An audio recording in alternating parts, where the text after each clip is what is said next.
बच्चों, हिम्मत रखना। हम तुम पर बहुत गर्व करते हैं। हम तुम्हें हमेशा देख रहे होंगे, तुम्हारी हर बात सुनेंगे।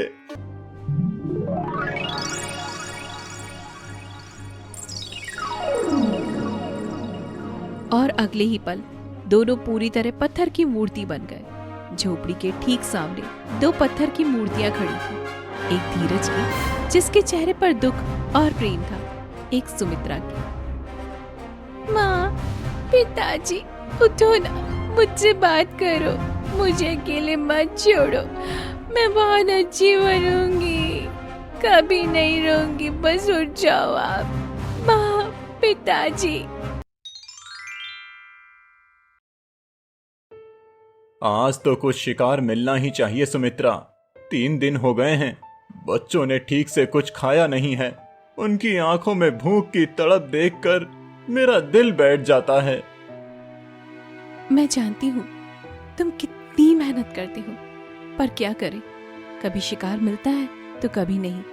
भगवान करे आज तुम्हारा निशाना सफल हो। देखो, आर्यन और आराधना कितने ज्यादा कमजोर हो गए हैं। खेलने की ताकत भी नहीं बची है उन दोनों में।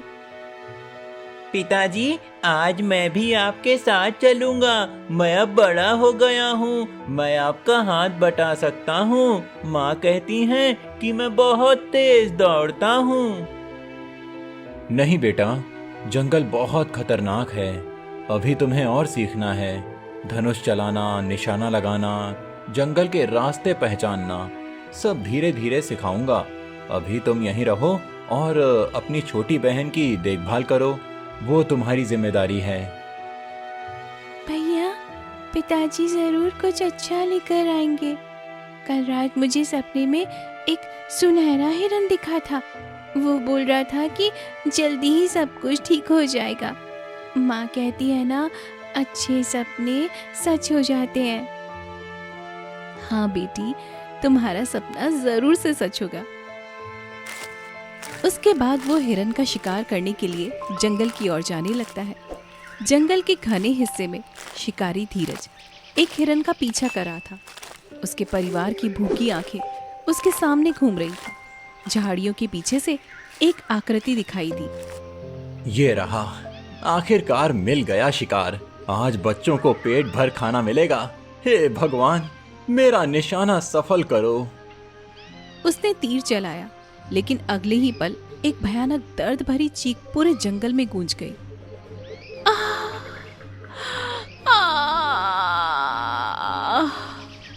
हे भगवान, ये क्या हो गया? धीरज दौड़कर आगे गया। जो दृश्य उसने देखा वो उसके जीवन का सबसे ज्यादा भयानक दृश्य था। उसके हाथ पैर फूल गए। झाड़ियों के पास एक तपस्वी सफेद वस्त्र में घायल अवस्था में पड़ी थी। उसके कंधे में तीर लगा था। ये मैंने क्या कर दिया? हे भगवान, माता, मुझे क्षमा करें। मुझे लगा कि ये हिरण है। मैंने गलती से मैं तो बस अपने भूखे बच्चों के लिए। माता, मुझ पर दया करें माता। तुम्हें पता नहीं कि ये तुमने क्या कर दिया? मेरे पति श्री वेदांत, वो यही आसपास तपस्या कर रहे हैं।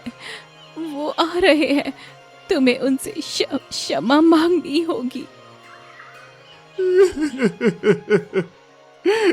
माता, मैं सब कुछ करूंगा। मुझे बताइए माता, मैं आपकी सेवा कैसे करूं? मैं अपने प्राण भी दे दूंगा, पर आप बच जाइए। इतने में एक वृद्ध ऋषि तेज कदमों से वहां पहुंचे।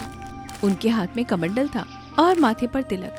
अपनी पत्नी को उस हालत में देखकर उनकी आंखें लाल हो गई। ये तुमने क्या कर दिया, मूर्ख शिकारी? तुमने मेरी अर्धांगिनी पर तीर चलाया। महात्मन, ये भयंकर भूल हो गई। मैं कसम खाता हूँ, ये जानबूझकर नहीं हुआ। मैं तो केवल अपने बच्चों के लिए शिकार कर रहा था। मुझे हिरण दिखा, मैंने सोचा झाड़ियों के पीछे हिरण है और गलती से इन पर बाण चल गया। मुझे क्षमा करें, मुझे जो सजा देनी हो दे दें। स्वामी, कुछ गलत ना करें। ये इनकी भूल थी, इनकी नियत बुरी नहीं थी स्वामी, इनको माफ कर दीजिए। पर तपस्वी ने आखिरी सांस ले ली। उनका हाथ ऋषि के हाथ से छूट गया। नहीं प्रिय, मुझे छोड़कर मत जाओ। 50 वर्ष साथ रहे हम, और आज ये मूर्ख, इसने सब कुछ समाप्त कर दिया।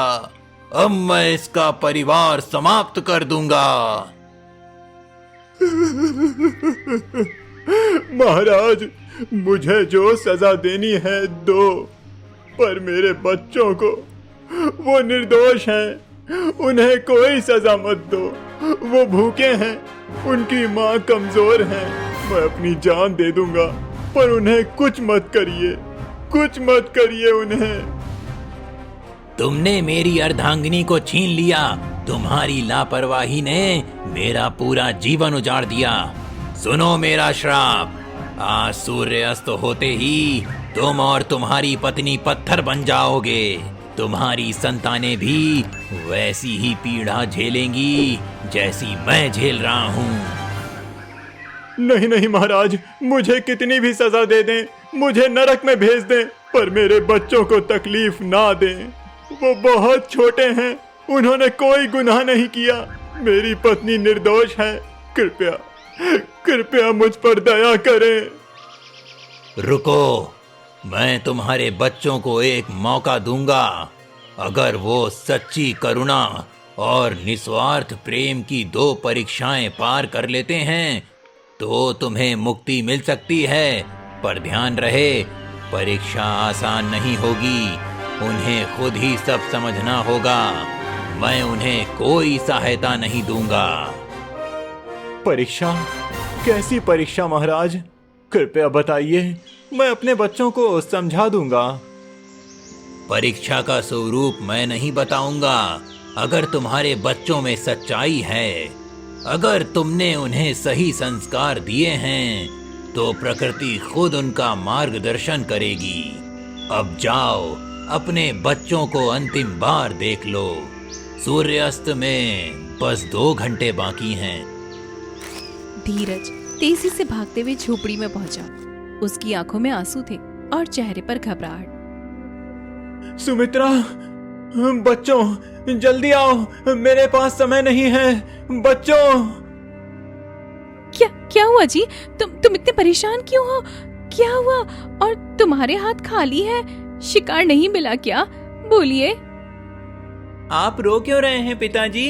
मैंने आपको कभी रोते नहीं देखा। क्या बात है? माँ, पिताजी को क्या हो गया? माँ, क्या हो गया पिताजी को? बेटा, बेटी, मुझे तुमसे कुछ बहुत जरूरी बात करनी है। सुनो ध्यान से, मुझसे आज एक बहुत बड़ी, बहुत भयंकर गलती हो गई है। वो पूरी घटना विस्तार से सुनाने लगा। सुमित्रा का चेहरा पीला पड़ गया। तो इसका मतलब सूर्यास्त होते ही हम दोनों? नहीं, ये नहीं हो सकता। हमारे बच्चे इतने ज्यादा छोटे हैं। नहीं। हाँ सुमित्रा, हम दोनों पत्थर बन जाएंगे, पर ऋषि ने कहा है कि अगर हमारे बच्चे 2 परीक्षाएं पार कर लेंगे तो हमें मुक्ति मिल सकती है। नहीं पिताजी, नहीं पिताजी, मैं आपको जाने नहीं दूंगी पिताजी। आप पत्थर नहीं बन सकते पिताजी। मुझे आपकी कहानी सुननी है पिताजी, आपके साथ खेलना है। मैं आपको कहीं नहीं जाने दूंगी पिताजी। पिताजी, वो परीक्षा क्या है? बताइए ना, हम जरूर पार कर लेंगे। मैं बड़ा हूँ, मैं सब कर सकता हूँ। बेटा, ऋषि ने परीक्षा के बारे में कुछ नहीं बताया, बस इतना कहा कि तुम्हें सच्ची करुणा और निस्वार्थ प्रेम दिखाना होगा। मुझे नहीं पता ये कब होगा, कैसे होगा, पर मुझे विश्वास है कि तुम दोनों सफल होगे। आर्यन बेटा, तुम बड़े हो, तुम्हें अपनी छोटी बहन का बहुत ख्याल रखना है। जंगल में खाने के लिए बेर, अमरूद और फल मिल जाएंगे। नदी का पानी कभी गंदा है तो कभी खराब है, वो मत पीना बेटा। माँ, मैं वादा करता हूँ मैं आराध्या को कुछ नहीं होने दूंगा और हम दोनों मिलकर आप लोगों को जरूर वापस लाएंगे। माँ, माँ आप कहाँ जा रही है माँ? मैं आपके बिना नहीं रह सकती हूँ माँ। हम यहीं रहेंगे बेटा, इसी झोपड़ी के सामने।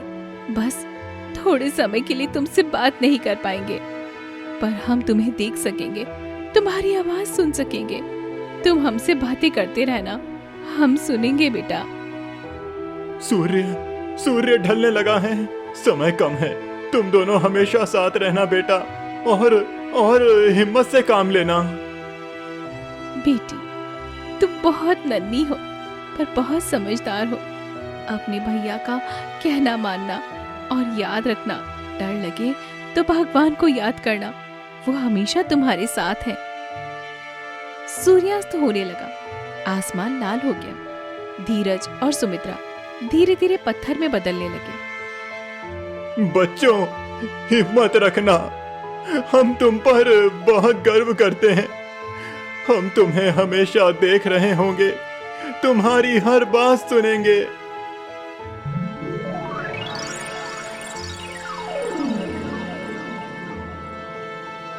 और अगले ही पल दोनों पूरी तरह पत्थर की मूर्ति बन गए। झोपड़ी के ठीक सामने दो पत्थर की मूर्तियां खड़ी थी।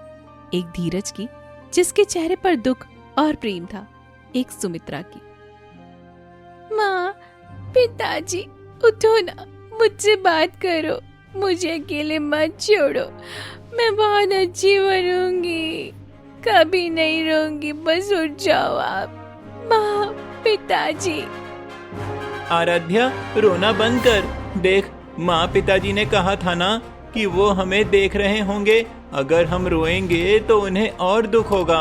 हमें हिम्मत दिखानी है, हमें उन्हें वापस लाना है। पर भैया, हम करेंगे क्या?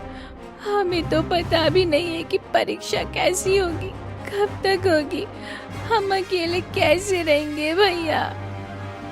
हम अकेले नहीं हैं, माँ पिताजी हमारे साथ हैं। भले ही वो बोल नहीं सकते, और भगवान भी हमारे साथ हैं। चल, पहले कुछ खाने की व्यवस्था करते हैं। कल से हमने कुछ नहीं खाया और अब रोने से काम नहीं चलेगा। ठीक है भैया, पर मैं माता पिताजी के पास से दूर नहीं जाऊंगी। हम दूर नहीं जाएंगे, बस जंगल में थोड़े बेर तोड़ लाते हैं। दोनों बच्चे जंगल की ओर जाने लगते हैं।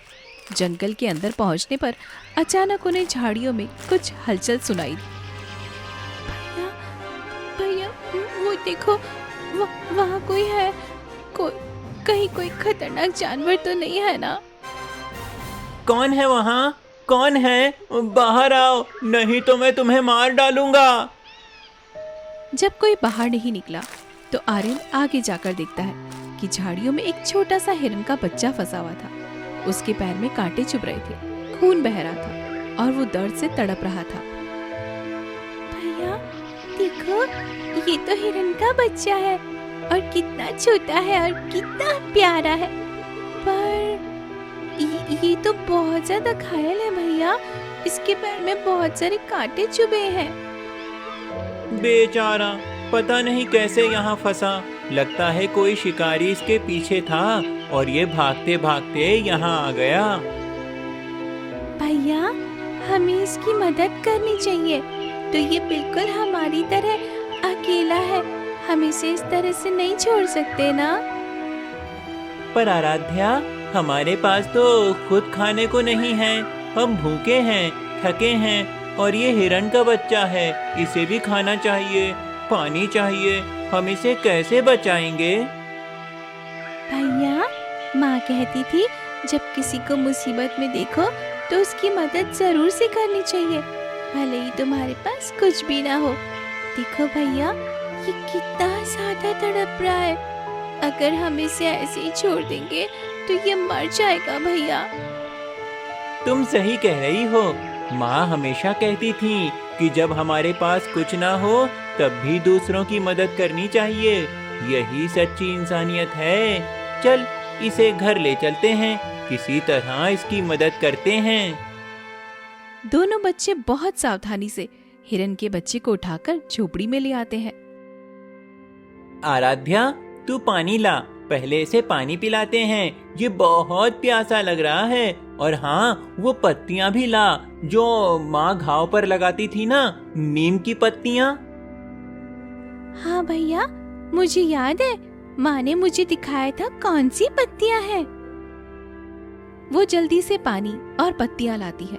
दोनों ने बड़ी सावधानी से और प्यार से हिरन के बच्चे के घाव धोए, कांटे निकाले और पत्तियां लगाई। धीरज रखो छोटे, थोड़ी देर में दर्द कम हो जाएगा।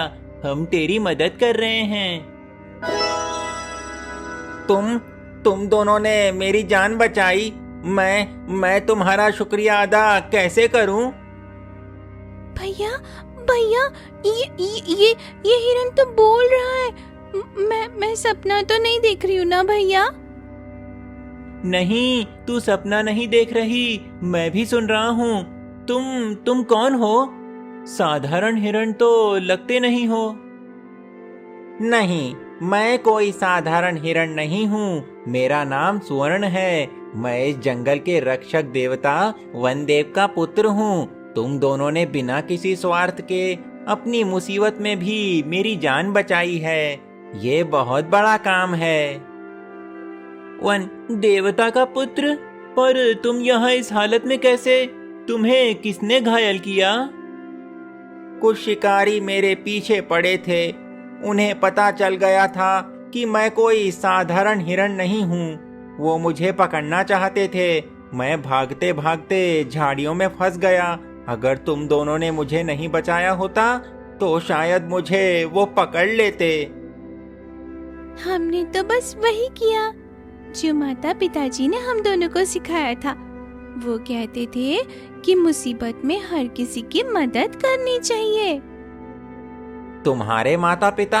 हाँ, मैंने तुम्हारी पूरी कहानी सुनी है। जंगल की हवा मुझे सब कुछ बता देती है। मुझे पता है तुम्हारे माता पिता के साथ क्या हुआ। मुझे बहुत दुख है। क्या तुम हमें बता सकोगे कि वो परीक्षा क्या है? मैं तुम्हारी जरूर मदद करूंगा, पर परीक्षा का रहस्य मैं तुम्हें नहीं बता सकता। ये तुम्हें खुद समझना होगा। हाँ, मैं तुम्हें सही रास्ता दिखा सकता हूँ। ऋषि वेदांत की तपोभूमि यहाँ से बहुत दूर है, पर वहाँ पहुँचना बहुत कठिन है। कितना कठिन? तुम्हें 2 परीक्षाएं देनी होंगी। पहली परीक्षा प्रकृति खुद लेगी, करुणा की परीक्षा, और दूसरी परीक्षा ऋषि वेदांत लेंगे, निस्वार्थ प्रेम की परीक्षा। दोनों में सफल हुए तभी तुम्हारे माता पिता को मुक्ति मिलेगी। हम तैयार हैं, तुम बस हमें रास्ता दिखाओ। ठीक है, तुम दोनों मेरे पीछे पीछे आओ, मैं तुम्हें वहाँ से ले चलता हूँ। आज पूर्णिमा की रात है, ये बहुत शुभ रात है। ऋषि वेदांत अपनी तपोभूमि पर ध्यान में होंगे। यही सही समय है तुम्हारी पहली परीक्षा का। पहली परीक्षा? कैसी परीक्षा होगी? मुझे डर लग रहा है भैया। सुनो, तुम्हें जीवन वृक्ष का एक पत्ता चाहिए। वो पत्ता बहुत जादुई है। उसी से तुम्हारे माता पिता को मुक्ति मिल सकती है, पर वो पत्ता केवल सच्ची करुणा के आंसुओं से ही टूटता है। जीवन वृक्ष? वो कहाँ है? जंगल के सबसे गहरे, सबसे अंधेरे भाग में, जहाँ सूरज की रोशनी भी नहीं पहुँचती। वहाँ तक पहुँचना बहुत खतरनाक है। रास्ते में कई भूत प्रेत, रास्ते में कई प्रेत, कई खतरे, रास्ते में कई भ्रम हैं, कई खतरे हैं। पर तुम्हारे दिल में सच्ची करुणा है तो तुम सफल हो जाओगे। हम दोनों साथ हैं, साथ में हम कुछ भी कर सकते हैं। रात हो गई थी। पूर्णिमा का चांद आसमान में चमक रहा था। पर जंगल के गहरे हिस्से में अंधेरा था। तीनों बहुत सावधानी से आगे बढ़ रहे थे। स्वर्ण, क्या तुम्हें पक्का यकीन है कि रास्ता सही है? यहाँ तो बहुत अजीब लग रहा है, कोई आवाज भी नहीं है। हाँ, रास्ता सही है, पर सावधान रहना। ये जंगल का वो हिस्सा है जहाँ भ्रम और माया रहती हैं। यहाँ जो दिखे जरूरी नहीं कि वो सच हो, और जो सच हो वो दिख नहीं सकता। भैया, मुझे यहाँ अच्छा नहीं लग रहा है। ऐसा लग रहा है जैसे कोई हमें देख रहा है। अचानक उन्हें एक कमजोर, दर्द भरी कराहने की आवाज सुनाई दी। बचाओ, कोई है? प्लीज, कोई है? मुझे बचाओ, मैं मर जाऊंगी। भैया सुना, किसी को मदद चाहिए, किसी की जान खतरे में है भैया। रुक जाओ दोनों, ये एक भ्रम हो सकता है। यहाँ बहुत सारी बुरी आत्माएं रहती हैं जो लोगों को भटकाने के लिए ऐसी आवाजें निकालती हैं। अगर तुम उनके पीछे गए तो तुम खो जाओगे। पर स्वर्ण, अगर सच में कोई मुसीबत में हो तो? अगर किसी को वाकई मदद चाहिए और हमने अनसुना कर दिया तो क्या हम करुणा की परीक्षा में सफल नहीं हो पाएंगे? आवाज फिर आई, इस बार और भी ज्यादा कमजोर और दर्दनाक। मेरे बच्चों को बचाओ, मैं यहाँ गड्ढे में फंसी हूँ। कोई तो सुनो, मेरी मदद करो। भैया, ये कोई माँ है, किसी माँ के बच्चे खतरे में है, हमें जाना होगा। वे आवाज की दिशा में गए। वहाँ एक गहरे गड्ढे में एक बूढ़ी औरत फंसी थी। उसके कपड़े फटे हुए थे और चेहरे पर खरोंच थी। बच्चों, भगवान का नाम लेकर मुझे यहाँ से निकालो। मैं यहाँ पिछली रात से फंसी हूँ। मेरी तो छोटे छोटे बच्चे घर में अकेले हैं, भूखे हैं, उन्हें मेरी जरूरत है। आर्यन, मुझे लगता है ये चुड़ैल है। देखो, इसकी छाया अजीब है। ये तुम्हें धोखा दे रही है। अगर तुमने इसकी मदद की और ये असली में बुरी निकली तो ये तुम्हें भी नुकसान पहुंचा सकती है। फिर तुम्हारी परीक्षा असफल हो जाएगी और तुम्हारे माता पिता हमेशा के लिए पत्थर बन जाएंगे। भैया, अब क्या करें? मुझे समझ नहीं आ रहा है। अगर ये सच्ची है और हमने इसकी मदद नहीं की तो बहुत गलत होगा। अगर ये झूठी है और हमने इसकी मदद की तो भी गलत होगा। बच्चों, मैं तुम्हें कोई नुकसान नहीं पहुंचाऊंगी। मैं कसम खाती हूँ, मैं अपने बच्चों के पास जाना चाहती हूँ। कृपया मेरी मदद करो। स्वर्ण, मुझे पता है तुम मेरी भलाई के लिए कह रहे हो, पर माँ ने हमेशा कहा था कि मदद करने से पहले सोचना जरूरी है। लेकिन सिर्फ डर की वजह से मदद ना करना सबसे बड़ा पाप है। अगर ये चुड़ैल भी हुई तो भी हम कोशिश तो करेंगे, पर अपना बचाव भी कर लेंगे। भैया, आप सही कह रहे हो। माँ पिताजी ने तो हमें यही सिखाया था, हमेशा सही काम करो, चाहे कितना भी डर क्यों ना लगे। तो तुम मेरी मदद करोगे? हाँ, मेरी मदद करोगे ना तुम लोग? हम आपकी मदद करेंगे, चाहे जो हो, हम अपना धर्म निभाएंगे। आर्यन ने एक मजबूत रस्सी बनाई लताओं से और धीरे धीरे बूढ़ी औरत को बाहर निकाला। आराध्या ने भी पूरी ताकत लगाई। जैसे ही वो औरत गड्ढे से बाहर आई, पूरा का पूरा वातावरण बदल गया। रोशनी फैल गई। बूढ़ी औरत का रूप बदलने लगा। वो एक सुंदर, तेजस्वी युवती में बदल गई। उसके सर पर मुकुट था और हाथों में दिव्य प्रकाश। तुम दोनों ने अपनी पहली परीक्षा बहुत अच्छे से पार कर ली। मैं इस जंगल की रक्षक हूँ, देवी वन दुर्गा हूँ। मैंने ही तुम्हारी परीक्षा ली थी। तो आप सच में मुसीबत में नहीं थी? ये सब परीक्षा थी? हाँ बेटी, ये परीक्षा थी, पर तुम्हारी करुणा बिल्कुल सच्ची थी। तुम्हें पता था कि खतरा है। तुम्हें पता था कि ये भ्रम हो सकता है, फिर भी तुमने मदद करने का फैसला किया। तुमने अपने माता पिता की चिंता से ज्यादा किसी और की मदद को महत्व दिया। यही सच्ची करुणा है। पर देवी माँ, ऋषि ने कहा था कि करुणा के आंसू चाहिए। हमने तो कोई आंसू नहीं बहाए। बेटा, करुणा के आंसू हमेशा आंखों से नहीं बहते, वो दिल से बहते हैं। जब तुमने उस बूढ़ी औरत की यानी मेरी मदद की, मेरी पुकार सुनी, तो तुम्हारे दिल में जो दर्द हुआ, जो तड़प हुई, किसी की मदद करने की, वही असली आंसू थे। तुमने अपनी परवाह नहीं की, सिर्फ दूसरों के बारे में सोचा। यही सच्ची करुणा की परीक्षा थी। उसके बाद देवी ने अपना हाथ आगे बढ़ाया। उसकी हथेली में एक सुनहरा चमकता हुआ पत्ता था। लो, ये है जीवन वृक्ष का पत्ता। इसे संभाल कर रखना। ये बहुत ज्यादा कीमती है। ये तुम्हारी करुणा का प्रमाण है। मैं जानता था तुम दोनों सफल होगे। यानी अब हम माँ पिताजी को वापस ला सकते हैं? अभी नहीं बेटी, ये तो सिर्फ पहली परीक्षा थी। अब तुम्हें दूसरी परीक्षा देनी होगी, निस्वार्थ प्रेम की। वो परीक्षा और भी ज्यादा कठिन होगी। वो परीक्षा ऋषि वेदांत खुद लेंगे। तो हमें ऋषि के पास जाना होगा। हाँ, अब तुम्हारा रास्ता सीधा उनकी तपोभूमि की ओर होगा। स्वर्ण तुम्हें वहां ले जाएगा। जाओ और याद रखना, सच्चा प्रेम वही है जो बदले में कुछ ना चाहे।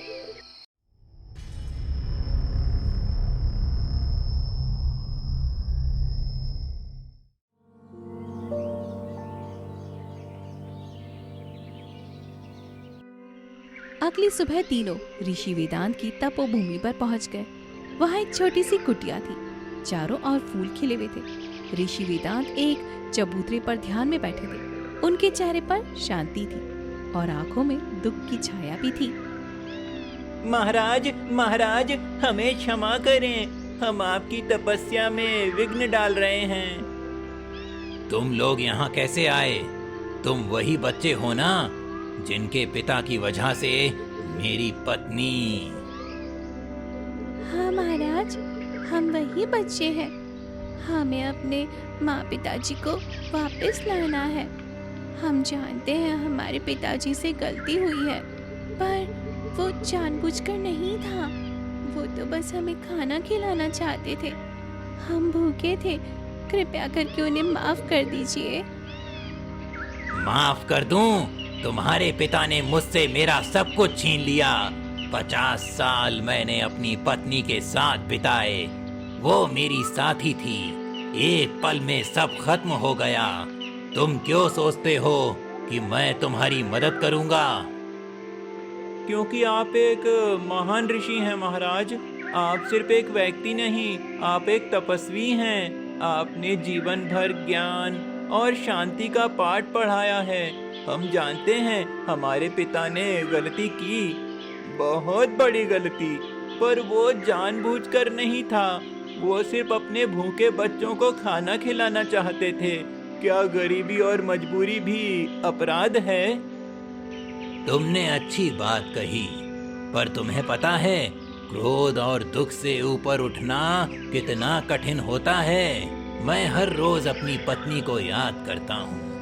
उनकी मुस्कान, उनकी बातें, उनका साथ, सब कुछ खत्म हो गया।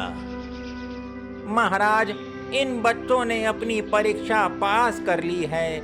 देवी वन दुर्गा ने इन्हें जीवन वृक्ष का पत्ता दिया है। तुमने पहली परीक्षा पास कर ली, करुणा की परीक्षा। देवी ने तुम्हें पत्ता दे दिया। हाँ महाराज, हम सच्चे दिल से यहाँ आए हैं। ठीक है, अब दूसरी परीक्षा बाकी है और ये परीक्षा पहली से भी कहीं ज्यादा कठिन है। ये निस्वार्थ प्रेम की परीक्षा है। इसमें तुम्हें अपने दिल की सबसे बड़ी इच्छा और दूसरों की भलाई के बीच चुनना होगा।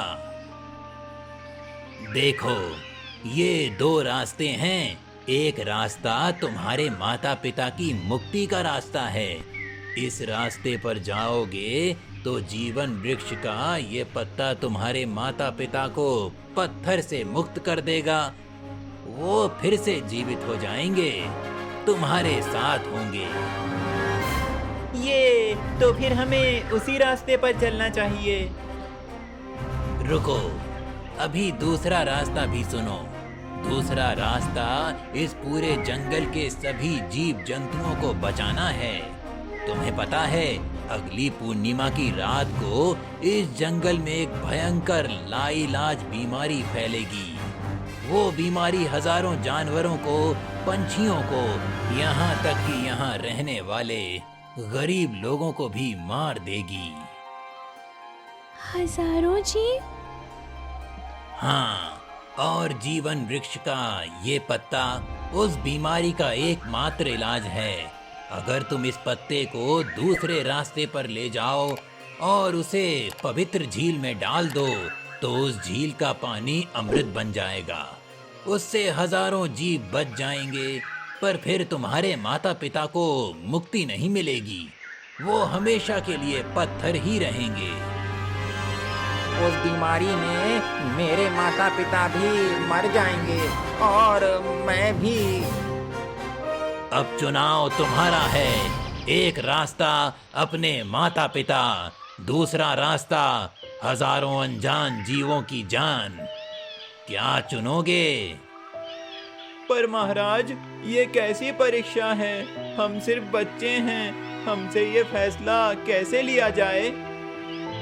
कोई और रास्ता नहीं है। निस्वार्थ प्रेम का मतलब ही यही है। अपनी खुशी से पहले दूसरों की परवाह करना। फैसला करो। याद करो आराध्या, माँ ने कहा था, सच्चा धर्म यही है कि तुम हमेशा सही काम करो, चाहे कितना भी कठिन हो। और सही काम वही है जिससे सबसे ज्यादा लोगों की भलाई हो। पर भैया, अगर हम माँ पिताजी को छोड़ दें तो हम फिर से अनाथ हो जाएंगे, अकेले हो जाएंगे। नहीं आराध्या, हम कभी अनाथ नहीं थे। परिवार सिर्फ खून के रिश्तों से नहीं बनता। स्वर्ण हमारा परिवार है, ये जंगल हमारा परिवार है। देवी माँ ने हमें आशीर्वाद दिया है और सबसे बड़ी बात, माँ पिताजी हमेशा हमारे दिल में हैं। वो हमारे साथ हैं। तो तुम कह रहे हो हमें वो दूसरे रास्ते को चुनना चाहिए? महाराज, पिताजी ने एक भूल की थी। उन्होंने अनजाने में एक जीवन ले लिया। अगर हम अपनी खुशी के लिए हजारों जीवन ले लें तो क्या हम पिताजी से भी बड़े अपराधी नहीं हो जाएंगे? और अगर हम ऐसा करेंगे तो जब माँ पिताजी वापस आ जाएंगे तो उन्हें पता चलेगा कि हमने हजारों जीवों को मार दिया। वो तो हमसे कभी भी खुश नहीं होंगे भैया। हाँ, माँ पिताजी ने हमें यही तो सिखाया था, हमेशा सही करो, चाहे कितना भी दर्द हो। वो ऋषि के सामने आया और पत्ता उसके हाथ में रख दिया। महाराज, हम जंगल को बचाना चुनते हैं। हम चाहते हैं कि ये पत्ता उन हजार जीवों को बचाने के लिए इस्तेमाल हो, चाहे इसका मतलब है कि हमारे माता पिता हमेशा के लिए पत्थर बने रहेंगे। जैसे ही आर्य ने पत्ता ऋषि को दिया, वो पत्ता हवा में उड़ने लगा और 2 पत्तों में बदल गया। तुम दोनों ने दूसरी परीक्षा भी पार कर ली, और इतने सुंदर तरीके से कि मेरा हृदय पिघल गया। मतलब? कोई बीमार नहीं है बेटा, ये सब परीक्षा थी। मैं देखना चाहता था कि तुम लोगों के दिल में सच्चा निस्वार्थ प्रेम है या नहीं। तुमने ना सिर्फ अपने सबसे प्रिय लोगों को त्यागने का फैसला किया, बल्कि अनजान जीवों के लिए ये बलिदान देने को तैयार हो गए। यही सबसे बड़ा प्रेम है। तो इसका मतलब स्वर्ण मरेगा नहीं? नहीं बेटी, और देखो, जीवन वृक्ष के पत्ते ने तुम्हारी निस्वार्थता देखकर खुद को दो में बांट दिया। अब एक पत्ता जंगल के लिए है और दूसरा तुम्हारे माता पिता के लिए। तुमने दोनों को बचा लिया। मैं जानता था तुम दोनों सफल होगे। बच्चों, तुमने मुझे भी एक बहुत बड़ा सबक सिखाया। मैंने क्रोध में तुम्हारे पिता को श्राप दिया था। मैं अपने दुख में इतना डूब गया था कि मैं ये भूल गया कि क्षमा करना सबसे बड़ी तपस्या है। तुम दोनों ने मुझे याद दिलाया कि प्रेम और करुणा क्रोध से बड़े होते हैं। महाराज, हमने तो वही किया जो माता पिता ने हमें सिखाया। तुम्हारे माता पिता को तुम पर गर्व होगा। चलो अब उन्हें मुक्त करते हैं। करुणा और प्रेम की शक्ति से मैं इस श्राप को समाप्त करता हूँ। मंत्र के समाप्त होते ही आर्यन के माता पिता फिर से अपनी असली अवस्था में आ जाते हैं। आर्यन मेरे बेटे, तुम कितने मजबूत दिख रहे हो। तुमने सब कुछ संभाल लिया। हाँ पिताजी, हमने हिम्मत नहीं हारी। हमने आपको और माँ को वापस लाने की कसम खाई थी। महाराज, आपने हमें माफ कर दिया। आपने मुझ जैसे पापी को, मेरे बच्चों को ये वरदान दिया। धीरज, ये तुम्हारे बच्चों का वरदान है, मेरा नहीं। तुम्हारे बच्चों ने वो किया जो मैं नहीं कर सका। उन्होंने मुझे सिखाया कि क्रोध में लिए गए फैसले कभी सही नहीं होते। तुम्हारी गलती अनजाने में हुई थी, पर मेरा श्राप क्रोध में हुआ था।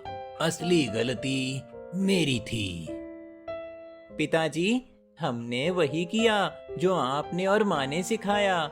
आप हमेशा कहते थे ना, सही काम करो चाहे कितना भी मुश्किल हो। मुझे तुम दोनों पर बहुत गर्व है। तुमने इतनी छोटी उम्र में इतना बड़ा फैसला किया। और इन दोनों ने मेरी भी जान बचाई थी। ये मेरे सबसे अच्छे दोस्त हैं।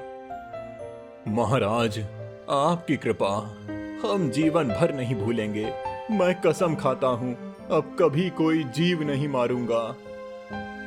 उसके बाद ऋषि वेदांत सभी को आशीर्वाद देते हुए वहां से विलुप्त हो जाते हैं। दोस्तों, इस कहानी से हमें ये सीख मिलती है कि हमें हमेशा सत्य के रास्ते पर चलना चाहिए और सभी के साथ प्रेम भाव से मिलजुल कर रहना चाहिए। क्रोध में लिया गया फैसला हमेशा गलत होता है, इसलिए हमें क्रोध करने से बचना चाहिए और हमेशा सत्कर्म करते रहना चाहिए।